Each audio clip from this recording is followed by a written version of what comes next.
Hello guys, welcome to my channel Career Psychology. I am Dr. Anju Sinha, a consultant psychologist.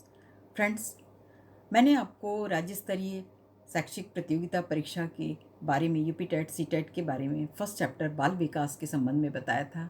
आज मैं आपको बाल विकास के सेकंड पार्ट को बताने जा रही हूँ, जो कि काफ़ी इम्पॉर्टेंट है। इसमें मैं जीन पियाजे की थ्योरी, वाइगोटस्काई, लॉरेंस, इन सब लोगों की थ्योरी के बारे में डिटेल इन्फॉर्मेशन दूंगी। प्लीज़ आप फोकस्ड रहिएगा, क्योंकि इसमें बहुत सारे क्वेश्चंस आपको एग्जामिनेशन में ज़रूर पूछे जाते हैं। जीन पियाजे का नाम आपने बहुत अच्छे से सुना होगा, जिन्होंने कॉग्निटिव डेवलपमेंट की थ्योरी डेवलप की और अपने ही 3 बच्चों के ऊपर जिन्होंने थ्योरी बनाई, वो आज दुनिया के हर एक बच्चे के ऊपर मान्य है। उन्होंने तार्किक चिंतन, मैच्योरिटी, इन सब के बारे में बहुत डिटेल से बताया कि बच्चों की थिंकिंग कैसे डेवलप होती है, कैसे वो अपनी थिंकिंग को लास्ट तक सोचते हैं, उसके बारे में निर्णय लेते हैं। और इस निर्णय लेने और मैच्योरिटी के लेवल में कई ऐसे कॉन्सेप्ट्स हैं जो कि बहुत बड़ा रोल प्ले करते हैं। इसमें एसिमिलेशन, एकोमोडेशन, एडजस्टमेंट आदि हैं। इसका मैं डिटेल आपको बताने जा रही हूँ। सबसे पहले हम देखते हैं कि अनुकूलन क्या होता है। अनुकूलन से मतलब है कि बालक वातावरण के साथ सामंजस्य स्थापित करने की कोशिश करता है। ये क्वालिटी उसमें जन्मजात होती है, इन्नेट होती है। अनुकूलन के 2 पार्ट होते हैं, एक को कहते हैं आत्मसात्करण और दूसरे को कहते हैं समायोजन। आत्मसात्करण से तात्पर्य है कि बालक अपनी समस्या का समाधान करने के लिए वातावरण के साथ सामंजस्य स्थापित करने हेतु पूर्व में सीखी गई क्रियाओं का यूज करता है।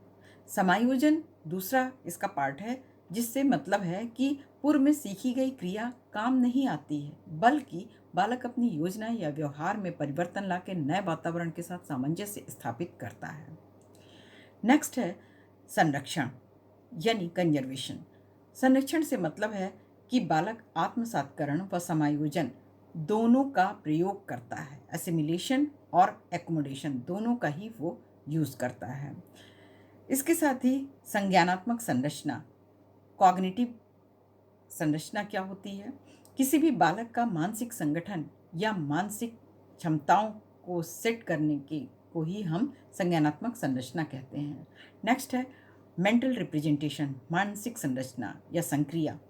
बालक द्वारा किसी भी समस्या के समाधान पर चिंतन करना, मानसिक संक्रिया करना माना जाता है। फिर है स्कीम्स, व्यवहारों का संगठित पैटर्न, ऑर्गेनाइज्ड पैटर्न जो है उसे आसानी से रिपीट किया जा सकता है। जैसे कार चलाना सीखने के लिए आपको गियर लगाना भी आना चाहिए, साथ ही साथ आपको कार स्टार्ट करना आना चाहिए, स्पीड देना भी आना चाहिए। ये सभी जितने भी उसमें प्रोसेस होते हैं, इसे ही हम संगठित रूप में स्कीम्स के नाम से जानते हैं। स्कीमा डिफरेंट चीज़ है। इससे तात्पर्य है ऐसी मानसिक संरचना जिसका जनरलाइजेशन किया जा सके, सामान्यीकरण किया जा सके, इसे स्कीमा कहते हैं। नेक्स्ट कॉन्सेप्ट है डिसेंट्रलाइजेशन यानी विकेंद्रीकरण। किसी भी वस्तु या चीज़ के बारे में वस्तुनिष्ठ या वास्तविक ढंग से सोचने की क्षमता, कैपेबिलिटी को विकेंद्रीकरण कहते हैं। प्रारंभ में बालक ऐसा नहीं कर पाता है, परंतु 2 साल का होने के बाद उसमें ये क्षमताएं वास्तविक ढंग से सोच सकने की मैच्योरिटी को प्राप्त होती हैं। अब हम आपको जीन पियाजे के जो कॉग्निटिव डेवलपमेंट की स्टेजेज हैं उसके बारे में डिटेल इन्फॉर्मेशन देने जा रहे हैं, जो कि काफ़ी इम्पॉर्टेंट है और आपको इसके बारे में बहुत ही अलर्ट रहना होगा, क्योंकि इससे क्वेश्चन आपको हर बार कुछ ना कुछ ज़रूर पूछे जाते हैं। जीन पियाजे की जो थियरी है उसमें 4 स्टेजेस की थियरी में है, जैसे SPCF, sensory motor stage, concrete operational stage, pre operational stage, concrete operational stage and formal operational stage. SPCF sensory, pre operational, concrete और फॉर्मल। सेंसरी मोटर स्टेज जो है इंद्रिय जनित स्टेज भी कहते हैं। ये 0 से लेकर 2 वर्ष तक की स्टेज को माना जाता है। इसमें बच्चा सेल्फ सेंटर्ड होता है, वो अपनी भूख के लिए और अपनी ज़रूरतों के लिए ही तत्पर रहता है। उसको भूख लगती है तो वो रोने लगता है, जब उसकी भूख की पूर्ति हो जाती है वो शांत हो जाता है। जिस चीज़ को वो देखता है ईगोसेंट्रिक होता है, जिस चीज़ को देखता है उसके बारे में सोचता है कि बस उसका अस्तित्व है, जो चीज़ उसे नहीं दिखती है उसके बारे में उसका अस्तित्व उसे समझ में नहीं आता है। फिर हम देखते हैं नेक्स्ट स्टेज, जिसे हम कहते हैं कि प्री ऑपरेशनल स्टेज, यानी इस स्टेज में पूर्व संक्रियात्मक अवस्था के नाम से इसे जाना जाता है। और इस स्टेज में बच्चा थोड़ा बहुत डिफरेंसेस करने लगता है, वोकेबलरी सीखने लगता है, वो अपना नाम, थोड़ा बहुत वर्ड्स का, सेंटेंसेस को यूज़ करने लगता है। हर एक बच्चे का अलग अलग डेवलपमेंट होता है, उसके अकॉर्डिंग ही ये स्टेज जो है उनकी विशेषताएं आती हैं। इस अवस्था में बालक इन्फॉर्मेशन को भी गेन करने लगता है, चीज़ों को पहचानने लगता है। पहली अवस्था से थोड़ी बेटर ये अवस्था होती है। थर्ड अवस्था जो होती है वो होती है कॉन्क्रीट ऑपरेशनल स्टेज की। इसे हम मूर्त संक्रियात्मक अवस्था कहते हैं। इस अवस्था में बालक वस्तुओं को पहचानने, उसको आइडेंटिफाई करने, उसको बेटर वे में डिफ्रेंशिएट करने में, उनका वर्गीकरण करने में, सिस्टमेटिक तरीके से उनको आइडेंटिफाई कर सकता है। उसका चिंतन अधिक कैटेगराइज्ड हो जाता है, सिस्टमेटाइज्ड हो जाता है। इस अवस्था में बालक यह विश्वास करने लगता है कि लंबाई, भार, अंक आदि स्थिर हैं, कांस्टेंट है। बालक किसी भी पूर्व और उसके अंश के बारे में भी तर्क करने लगता है, क्योंकि रीजनिंग की पावर भी इस स्टेज पे डेवलप हो जाती है। लास्ट स्टेज यानी फोर्थ स्टेज जो है वो 7 ईयर्स के बाद स्टार्ट होती है। ये इस अवस्था बालक अपने पर्यावरण के साथ अनुकूलन करने के नियमों को खोज लेता है कि वो कैसे एडजस्ट करता है। इस अवस्था में वो एडोलेसेंस की तरफ जाता है। उसके अंदर रीजनिंग, कॉन्क्रीट थिंकिंग और इसके साथ साथ समस्या का समाधान करने की योग्यता भी डेवलप हो जाती है। इस अवस्था में भाषा संबंधी योग्यता बहुत जल्दी हो जाता है। कम्युनिकेशन स्ट्रेटजी उसको आ जाती है। बहुत सी चीज़ों को वो हैंडल करने लगता है। रिस्पॉन्सिबिलिटी उसके अंदर डेवलप हो जाती है। वो अमूर्त चीज़ों को, इमेजिनेशन पावर, कल्पना करना, चीज़ों को सॉर्ट आउट करना, यानी बहुत सारे उसके अंदर डिसीजन मेकिंग पावर, ये सब चीज़ें जो हैं कैपेबिलिटी बच्चे में डेवलप हो जाती है। जीन पियाजे का अन्य सिद्धांत भी है निर्माण और खोज का सिद्धांत। प्रत्येक बालक अपने अनुभवों और को अर्थपूर्ण बनाने के लिए एक्टिव रहता है। वह यह जानने के लिए प्रयत्नशील होता है कि उसके विचार संबद्धता पूर्वक मेल खाते हैं या नहीं खाते हैं। यदि बच्चा उन व्यवहारों और विचारों को समय समय पर खोजता है, निर्माण करता है और जिन व्यवहारों और विचारों का उन्होंने पहले कभी प्रत्यक्ष देखा नहीं था उसके बारे में भी वो इमेजिनेशन करता है। पियाजे का विचार है कि ज्ञानात्मक विकास केवल इमिटेशन या नकल नहीं होता, बल्कि यह इन्वेस्टिगेशन, खोज पर आधारित होता है। नवीनता या खोज को उद्दीपक अनुक्रिया, स्टिमुलस रिस्पॉन्स जनरलाइजेशन के आधार पर नहीं समझाया जा सकता। उदाहरण के लिए एक 4 साल का बच्चा यदि विभिन्न प्रकार के कप के बारे में क्रम अनुसार लगाता है, सीरियली लगाता है, तो यह उसके बौद्धिक वृद्धि की खोज और निर्माण से संबंधित है। जैसे अगर इंडिया का मैप है और उसके पार्ट पार्ट को निकाल दिया जाए, उससे कहा जाए कि उसको अब फिट करिए, तो वो स्टेट वाइज उसके अंदर कॉग्निटिव डेवलपमेंट और इमेजिनेशन, क्रिएटिव थिंकिंग डेवलप हो जाता है कि वो सोच सकता है, उसको लगा सकता है। कार्य क्रिया का अर्जन कैसे होता है, एक्विजिशन ऑफ फंक्शनल एक्शन कैसे होता है बच्चे में, यानी उस विशिष्ट प्रकार की मानसिक दिनचर्या से तात्पर्य है जिसकी मुख्य विशेषता उत्क्रमणशीलता है। प्रत्येक कार्यात्मक क्रिया का एक तर्कपूर्ण वितरण होता है। उसके विपरीत, उदाहरण के लिए मान लीजिए एक मिट्टी का चक्र को 2 भागों में तोड़ना है, तो 2 टूटे हुए भागों को वो पुनः एक पूर्ण चक्र के रूप में जोड़ना वो जान जाता है कि कैसे उसे जोड़ना है। बौद्धिक वृद्धि का केंद्र इन्हीं कार्यात्मक क्रिया का ही अर्जन करना है, फंक्शनल एक्विजिशन करना है। पियाजे का विचार है कि जब तक बालक किशोर अवस्था तक नहीं पहुंच जाता है, तब तक वह अलग अलग तरह की अवस्थाओं में अलग अलग तरह की फंक्शनल प्रोसेस को करता है और अपने ज्ञान को बढ़ाता है। एक विकास की अवस्था जो है वो दूसरे विकास में जब वो पदार्पण करता है तो आत्मसातीकरण एवं संतुलन स्थापित करने के बीच की अवस्था होती है। सातीकरण का मतलब होता है कि बालक में उपस्थित एक विचार से किसी नए विचार या वस्तु का समावेशन होता है, जो मैंने अभी पहले आपको बताया है। जीन पियाजे के अनुसार सात्मीकरण बालक के प्रत्यक्षात्मक गत्यात्मक समन्वय से संबंधित है। ठीक है। और यह व्यवस्था जो है वो बैलेंस से को बताती है कि नई वस्तु या विचार के साथ समायोजन करना या अपने विचारों और क्रियाओं को नए विचारों की वस्तुओं में फिट करना होता है। तो इस तरह से हमने देखा कि जीन पियाजे का सिद्धांत बहुत सारी बातों को एम्फेसिस करता है, उन बातों को बताता है कि किस तरह से हम उन बातों को समझें और बच्चों में step by step cognitive development की जो प्रोसेस है वो होने लगता है। तो जीन पियाजे का ये सिद्धांत इन बातों को बहुत अच्छे से समझाता है। अब हम देख लेते हैं वाइगॉट स्काई का सिद्धांत क्या है।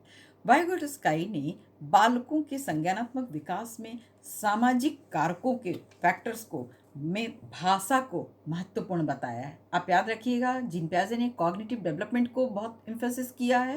उन्होंने इन सब कॉन्सेप्ट को एसिमिलेशन, एकोमोडेशन और कंजर्वेशन, एडजस्टमेंट, इस पे फोकस किया है। वाइगॉट स्काई ने भाषा पर, लैंग्वेज को बहुत ज़्यादा एम्फेसिस किया है, उसको बहुत महत्वपूर्ण माना है। इसलिए वाइगॉट स्काई के संज्ञानात्मक विकास के सिद्धांत में सामाजिक सांस्कृतिक सिद्धांत भी, सोशियो कल्चरल थियरी भी कहते हैं। वाइगॉट स्काई के अनुसार बालक जिस उम्र में भी संज्ञानात्मक कौशल को सीखते हैं, उन पर इस बात का बहुत गहरा प्रभाव पड़ता है कि उन्हें सही सूचना तथा निर्देश प्राप्त हो रहे हैं या नहीं। वाइगॉट स्काई ये बताते हैं कि वास्तव में संज्ञानात्मक विकास इंटरपर्सनल सोशल कॉन्टेक्स्ट में संपन्न होता है, जिसमें बच्चों को अपने वास्तविक विकास के स्तर, अर्थात जहाँ तक वे बिना किसी भी मदद के स्वयं कार्य कर लेते हैं, यानी उन्हें किसी की हेल्प की ज़रूरत नहीं पड़ती है। और इसके साथ ही साथ ये भी है कि इन दोनों स्तरों के बीच में जो अंतर को वाइगॉट स्काई ने समीपस्थ विकास का क्षेत्र कहा है। इससे तात्पर्य है कि बच्चों के लिए ऐसे कठिन कार्यों के क्षेत्रों से होता है जैसे वह अकेले नहीं कर सकता है, लेकिन अन्य वयस्कों तथा कुशल कोऑपरेशन मिल जाने से बच्चा कोई भी काम को बहुत अच्छे से परफॉर्म कर पाता है। वाइगॉट स्काई ने विचार किया कि वयस्कों के साथ यानी एडल्ट के साथ कोई भी इंटरकोरिलेटेड एक्टिविटी को, सोशल एक्टिविटी को संपन्न कर पाने में बच्चा संज्ञानात्मक विकास में अच्छे से परफॉर्म कर पाता है। इस सिद्धांत के अनुसार बालक अपने चिंतन व भाषा दोनों में ही स्वतंत्र रूप से पहले से विकसित होता है, बाद में वो आपस में मिल जाते हैं। उनका मत था कि सभी मानसिक कार्य के बाह्य या सामाजिक उद्भव होते हैं। अपने चिंतन पर ध्यान केंद्रित करने से पहले बच्चा का दूसरों के साथ बातचीत करने के लिए भाषा का सीखना अनिवार्य होता है। उन्होंने निकटतम विकास के सिद्धांत पर फोकस किया है और उनका ये कहना है कि समीपस्थ विकास का सिद्धांत यानी zone of proximal development, ZPD, को उन्होंने बताया है। वाइगॉट स्काई ने शिक्षक के रूप में अनुभव के दौरान यह जाना कि बालक अपने वास्तविक विकास स्तर से आगे जाकर समस्याओं का समाधान कैसे कर सकता है। यदि उन्हें थोड़ा बहुत इंस्ट्रक्शन दी मिल जाए तो वो किसी भी काम को बहुत आसानी से कर सकते हैं।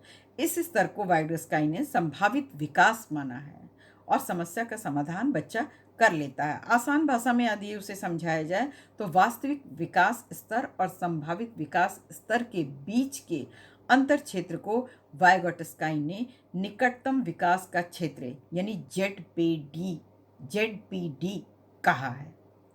वाइगॉट स्काई कहते हैं कि बालक के स्वयं से समस्या समाधान की क्षमता जो है वो उनमें वास्तविक विकास के स्तर से किसी बड़े व्यक्ति के निर्देशन में होने वाले संभावित विकास को दर्शाती है। यह कॉन्सेप्ट दोस्तों के सहयोग से सीखने को बड़ा निर्देशन में सीखने को बहुत महत्वपूर्ण मानता है, यानी पीयर लर्निंग होती है। बच्चों के इस क्षेत्र में रहने के अवसर मिलने से उन्हें व्यक्तिगत अधिगम के स्तर में वृद्धि के साथ ही सीखने को लेकर अधिक प्रोत्साहन मिलता है। जैसे मान लीजिए कि पहली कक्षा के बच्चों को भाषा के शिक्षक की मदद से किसी शब्द को पहली आवाज़ को उन्हें पहचानना सिखाया जाता है। उसके बाद उन्होंने उन शब्द को पहली आवाज़ को भी पहचानना सीख लिया जो उनको सिखाए गए थे या बताए नहीं गए थे, क्योंकि जब धीरे धीरे प्रोग्रेस होता है तो बच्चा उन चीज़ों को लर्न करता है, इमिटेट करने लगता है। सामाजिक विकास का सिद्धांत क्या है? वाइगोटस्काई के अनुसार सीखने में शिक्षक के अलावा सामाजिक, सांस्कृतिक, सोशियो कल्चरल फैक्टर बहुत महत्वपूर्ण स्थान रखता है। संस्कृति संज्ञानात्मक विकास को दिशा देती है। ज्ञान भी सामाजिक संदर्भ में होता है। विकास का सामाजिक संदर्भ से अलग नहीं किया जा सकता है। संज्ञानात्मक विकास को सामाजिक कारक बहुत महत्वपूर्ण माना जाता है। संज्ञानात्मक सीखना विकास की ओर निर्देशित करता है, जो सामाजिक वातावरण सीखने में सहायता करता है। वाइगोटस्काई ने संज्ञानात्मक विकास के लिए भाषा पर बल दिया। तर्क करना, चिंतन करना, समस्याओं का समाधान करना, और इन सब की मदद से वो सांस्कृतिक कार्यों को कंप्लीट करता है। वाइगोटस्काई के अनुसार बच्चों का ज्ञान सृजन करते हैं। बच्चे ज्ञान के थ्रू ही सृजन करते हैं, क्रिएटिव होते हैं। बच्चों की भाषा, दक्षताएं, अनुभव आदि व्यक्ति की सांस्कृतिक पृष्ठभूमि से प्रभावित होती है। अब हम देख लेते हैं कि वाइगोटस्काई और जीन पियाजे की जो थियरी है, दोनों में बेसिक डिफरेंसेस क्या है, क्योंकि ये समझना बहुत जरूरी है। वाइगोटस्काई के अनुसार बालक में विचार पहले तथा भाषा बाद में आती है। विचार पहले आते हैं, भाषा बाद में आती है, ये वाइगोटस्काई का कहना है। जबकि पियाजे के अनुसार पहले भाषा आती है, विचार बाद में आते हैं। परंतु वाइगोटस्काई और पियाजे के सिद्धांतों का निष्कर्ष यही कि विचार और भाषा दोनों एक दूसरे पर डिपेंड हैं। ये बिल्कुल ध्यान में रखिएगा कि वाइगोटस्काई और पियाजे ने भाषा को एक दूसरे पर डिपेंडेंट माना है। ठीक है। वाइगोटस्काई बच्चों के सीखने में सोशल फैक्टर्स को महत्वपूर्ण भूमिका पर बल देते हैं, जबकि पियाजे बालक के विकास में आधार को आयु को मानते हैं। एज फैक्टर को पियाजे महत्व देते हैं, तो वाइगोटस्काई जो है वो सोशल, समाज को महत्व देते हैं। वाइगोटस्काई के अनुसार जैविक कारक मानव विकास में बहुत ही कम भूमिका निभाते हैं। हेरिडिटरी फैक्टर बहुत ही कम भूमिका निभाते हैं, ये वाइगोटस्काई का कहना था। जबकि सामाजिक संज्ञानात्मक विकास में महत्वपूर्ण भूमिका निभाते हैं। इसके विपरीत पियाजे का ये कहना है कि हेरिडिटी विकास में बहुत इंपॉर्टेंट होता है। वाइगोटस्काई के सिद्धांत के अनुसार लर्निंग व सोशियो कल्चरल स्टेटस जो होते हैं वो इन्वायरमेंट में एक मध्यस्थता का काम करते हैं। वाइगोटस्काई के अनुसार लर्निंग जो है वो सर्वप्रथम बालक तथा वयस्क, जिसमें जो अधिक ज्ञानवान होगा वो पहले माना जाता है। दूसरों के साथ जब वो अंतःक्रिया करता है या फिर सहयोग द्वारा किसी चीज़ को जानने की, समझने की कोशिश करता है, तो यह प्रक्रिया गुणात्मक रूप से श्रेष्ठ होती है। अतः वो इस बात पर जोर देते हैं कि कॉग्निटिव डेवलपमेंट जो है वो प्राकृतिक सामाजिक है, न कि संज्ञानात्मक, जैसा कि जीन पियाजे का मानना है। इस प्रकार पियाजे का सिद्धांत निर्मितिवाद पर, जबकि वाइगोटस्काई का सिद्धांत सामाजिक निर्मितिवाद पर आधारित होता है। तो स्टूडेंट्स, मैं समझती हूँ कि आप लोगों को जीन पियाजे और वाइगोटस्काई इन दोनों की थियरी बहुत अच्छे से समझ में आ गई होगी। ठीक है। अब हम लेते हैं आपका लॉरेंस कोहलबर्ग। लॉरेंस कोहलबर्ग के बारे में आपने सुना ही होगा, और इन्होंने जो मॉरल डेवलपमेंट की थियरी दी वो बहुत ही इम्पॉर्टेंट है। अब हम इसे देखते हैं। बालकों में चरित्र निर्माण की या नैतिक विकास को कह सकते हैं कि अनुसंधानों पर यह निष्कर्ष निकाला गया है कि बालकों में नैतिकता या चरित्र का विकास जो होता है एक सार्वभौमिक यूनिवर्सल फैक्टर होता है। इसमें उन्होंने कुछ अवस्थाओं को बताया है। पूर्व नैतिक स्तर यानी प्री मॉरल लेवल, दूसरा परंपरागत नैतिक स्तर कन्वेंशनल मॉरलिटी लेवल, और तीसरा है आत्म अंगीकृत नैतिक मूल्यों पर self accepted moral principle level कहते हैं। पूर्व नैतिक अवस्था या इसका स्तर जो है 4 वर्ष से लेकर 10 वर्ष तक का माना गया है, और परंपरागत नैतिक अवस्था का स्तर जो है वो 10 से 13 वर्ष के दौरान एवं आत्म अंगीकृत नैतिक स्तर का जो स्टेज है वो 13 वर्ष से प्रारंभ होकर प्रौढ़ावस्था तक चलता है। कोहलबर्ग द्वारा प्रदत्त इस प्रकार के वर्गीकरण को कुछ और आगे बढ़ाने का प्रयत्न किया गया है, जो निम्न प्रकार के वर्गीकरण के द्वारा बालकों में नैतिक या चारित्रिक विकास को बताते हैं, जो हम आगे आपको बताने जा रहे हैं। पूर्व नैतिक अवस्था स्वकेंद्रित अवस्था, परंपराओं को धारण करने वाली अवस्था, आधारहीन आत्मचेतना अवस्था एवं आधार युक्त आत्मचेतना अवस्था, ये उन्होंने अपनी थियरी में बताया है। अब हम पहले देखते हैं पूर्व नैतिक अवस्था, प्री मॉरल डेवलपमेंट मतलब कैसे होता है। इस अवस्था में जन्म से लेकर 2 वर्ष की आयु तक विद्यमान रहती है और इस अवस्था में किसी भी प्रकार की नैतिकता या चारित्रिक मूल्यों का बारे में कोई धारणा, क्योंकि बच्चा तो सेल्फ सेंटर्ड इगोसेंट्रिक होता है और इस स्तर पर उसे कुछ भी चीज़ें जैसे कि नुकसान देने वाली हैं या फिर अच्छी हैं बुरी हैं, ये बच्चे के दिमाग में नहीं आ पाता है, क्योंकि बच्चा इसके बारे में नहीं जानता है। वो सिर्फ अपनी नीड से ही इस अवस्था में मतलब रखता है।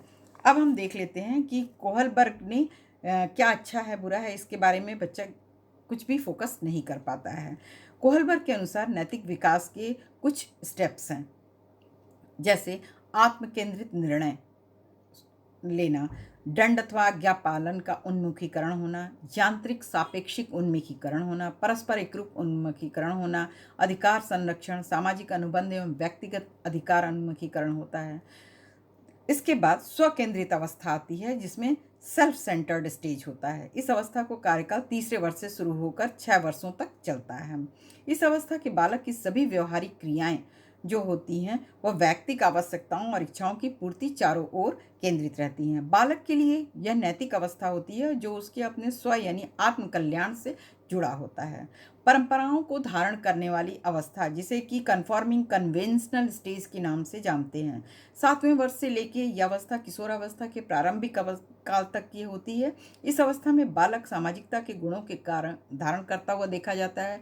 उसमें बहुत सारे सोशल फैक्टर्स डेवलप हो जाते हैं, समाज से संबंधित नियम कानून और मूल्यों को धारण करना, वैल्यूज़ को वो महत्व देने लगता है। नैतिकता के विकास को भी वो देख सकता है, उसको समझता है। इस अवस्था में उसे अच्छाई बुराई का ज्ञान हो जाता है, क्या चीज़ें उसे फॉलो करनी चाहिए, कहाँ जाना चाहिए, कैसे करना चाहिए, उठना बैठना समझना बोलना, ये सब को वो समझने लगता है। नेक्स्ट है आधारहीन आत्मचेतना की अवस्था, इरेशनल कॉन्शियस स्टेज। यह अवस्था किशोरावस्था से जुड़ी होती है। इस अवस्था में बालक का सामाजिक सांस्कृतिक और मानसिक डेवलपमेंट जो है वो बहुत ऑप्टिमम लेवल तक चला जाता है, बहुत ऊंचा जाने लगता है और वो से आत्मचेतना के बारे में भी ज्ञान होने लगता है। यह मेरा आचरण है, मुझे ऐसा बिहेव करना चाहिए, मुझे अच्छा बोलना चाहिए, मुझे सबके साथ मिलकर रहना चाहिए। व्यक्तित्व पर्सनैलिटी डेवलपमेंट के सभी गुण उसके अंदर डेवलप होने लगते हैं।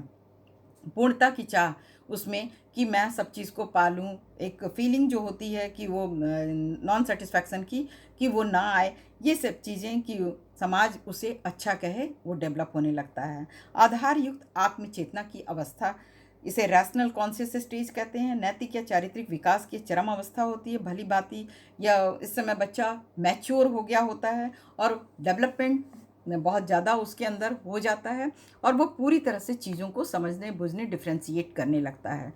अब जहाँ इस प्रकार के नैतिक आचरण और चारित्रिक मूल्यों की बात की विशेषता होती है, उसमें वो भावनाओं का प्रवाह भी महत्वपूर्ण होता है कि मेंटल पावर जो होते हैं उसका उचित प्रयोग करता है, सोच समझ कर कि कहाँ कैसे करना चाहिए, और ये हर बच्चे की पर्सनालिटी से अपना अपना इंडिविजुअल होता है। तो हमने इस चैप्टर में पार्ट 2 में देखा कि जीन पियाजे की थियरी, वाइगोटस्काई की और लॉरेंस कोहलबर्ग की मॉरल डेवलपमेंट की थियरी किस तरह से बच्चों के टोटल डेवलपमेंट में अपना रोल प्ले करती हैं। तो प्लीज़ आप इन सब चीज़ों को बहुत ध्यान से सुना होगा, मैं समझती हूँ, और आपको एग्जामिनेशन में आने वाले जितने भी MCQ टाइप क्वेश्चन हैं वो आपके इन्हीं सब कॉन्सेप्ट्स में से पूछे जाएंगे। तो thank you guys, chapter first बाल विकास का ये कंप्लीट हुआ। अब मैं नेक्स्ट वीडियो में अपने नेक्स्ट चैप्टर 2 लूँगी। तब तक के लिए प्लीज़ आप इसे बहुत ध्यान से रिवाइज करिए, प्रैक्टिस करिए, और please like share comment and subscribe my channel. Have a great day.